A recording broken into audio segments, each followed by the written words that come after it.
Hello friends, welcome to my channel.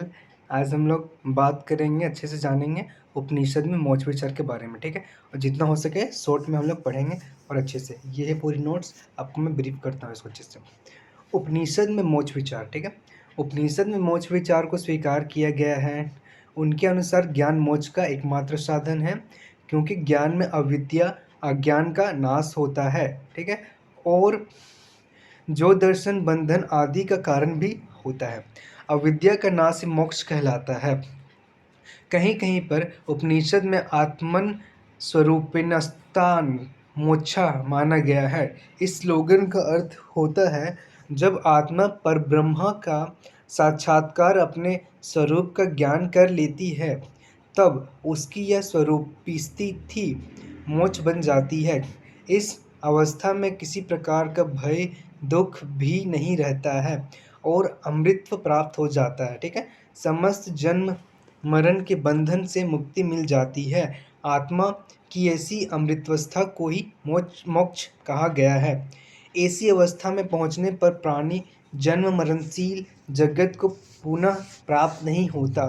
संक्षेप में वह ब्रह्म स्वरूप हो जाता है। ठीक है, मोक्ष प्राप्ति के साधन क्या है? अब क्वेश्चन उठता है कि मोक्ष प्राप्ति के साधन क्या क्या हैं। उपनिषद में मोक्ष की प्राप्ति कर्म के द्वारा नहीं मानी गई है। सिर्फ और सिर्फ कर्म के द्वारा नहीं मानी गई, और भी इसके और है। कर्म में कर्ता और कार्य का भेद निहित होता है, मतलब उसी में सम्मिलित होता है। इसलिए कर्म के द्वारा जीवात्मा का परब्रह्म के साथ एक रूपता का ज्ञान संभव नहीं है।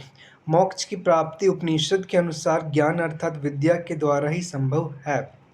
बृहदारण्यक उपनिषद में कहा गया है कि ब्रह्मा विद ब्रह्मोन भवति। जो ब्रह्म को जान लेता है वह स्वयं ब्रह्म हो जाता है, यानी जो ब्रह्म को जान लेता है वह स्वयं ही ब्रह्म हो जाता है।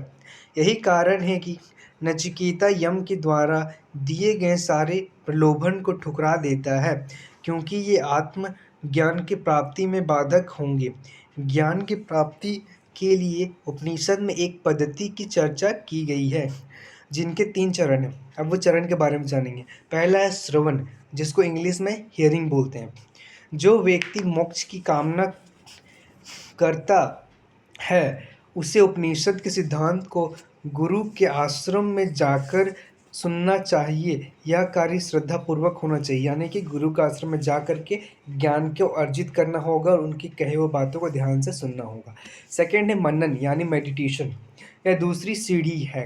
मनन की अवस्था में गुरु से प्राप्त उपदेशों पर चिंतन और विचार करना अपेक्षित है। इस अवस्था में तार्किक प्रक्रिया के द्वारा उपदेशों पर विचार करना वांछनीय है। इसमें कहा गया है कि जो श्रवण में हम लोग गुरु के द्वारा जो भी कुछ ज्ञान प्राप्ति किए, जो भी कुछ किए, उनको अपने ऊपर लागू करना, उस चीज़ को फॉलो करना है। ठीक है, उसको अच्छे से विचार विमर्श करना है और चालू लगाना है अपने ऊपर। तीसरा है निधिध्यासन, इसको इंग्लिश में बोलते हैं प्रोसेस। निधिध्यासन ध्यान का पर्याय है, मतलब पारिभाषिक शब्द है।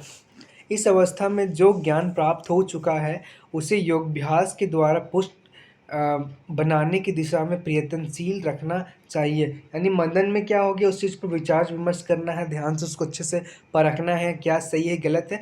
और तीसरा प्रोसेस में क्या है, उसको करना है, लागू करना है अच्छे से।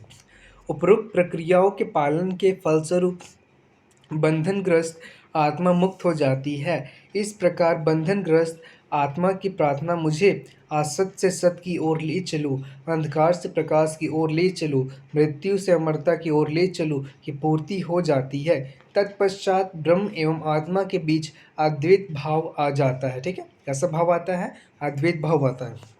उपनिषद के अनुसार मोक्ष के 3 रूप बतलाए गए। उपनिषद में मोक्ष के 3 रूप बतलाए गए, जो निम्न है। पहला है जीवन मुक्ति, दूसरा है क्रम मुक्ति, तीसरा है सधो मुक्ति। पहला जीवन मुक्ति। जब किसी आत्मज्ञानी को देहावास से पूर्व ही अपने ब्रह्म रूप का ज्ञान हो जाता है, तब उसे जीवन मुक्ति कहते हैं, मतलब देह त्याग से पहले। कठोपनिषद में यह कहता है कि जब साधक की समस्त कामनाएं पूर्णतः नष्ट हो जाती है, तब वह इसी शरीर में रहते हुए यहीं पर परब्रह्म परमात्मा का दर्शन कर अमृतत्व प्राप्त कर लेता है। ठीक है, दूसरा है क्रम मुक्ति। जब कोई आत्मा क्रम से देवयान मार्ग से होकर परब्रह्म में पहुंच जाती है, तब उसे क्रम मुक्ति कहा जाता है।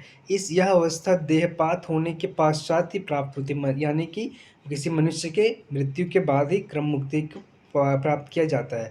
अतः इसे विदेह मुक्ति भी कहते हैं। तीसरा है सधो मुक्ति। जब आत्मा को परब्रह्म रूप ज्ञान हो जाता है, पूर्णतः मुक्त हो जाता है, तब उसे सधो मुक्ति कहते हैं। यही जीवन का परम लक्ष्य है। अब लास्ट में निष्कर्ष देखेंगे। निष्कर्ष क्या है? उपरोक्त विवरण से स्पष्ट है कि भारतीय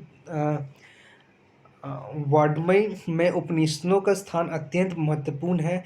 इसका मुख्य प्रतिपाद्य विषय आत्मविद्या है और एवं अर्थात आत्मा को जाने बिना किसी आत्मविद्या में प्रवीण होना और निष्काम भाव से कर्तव्य पालन करना उपनिषद का शाश्वत संदेश है।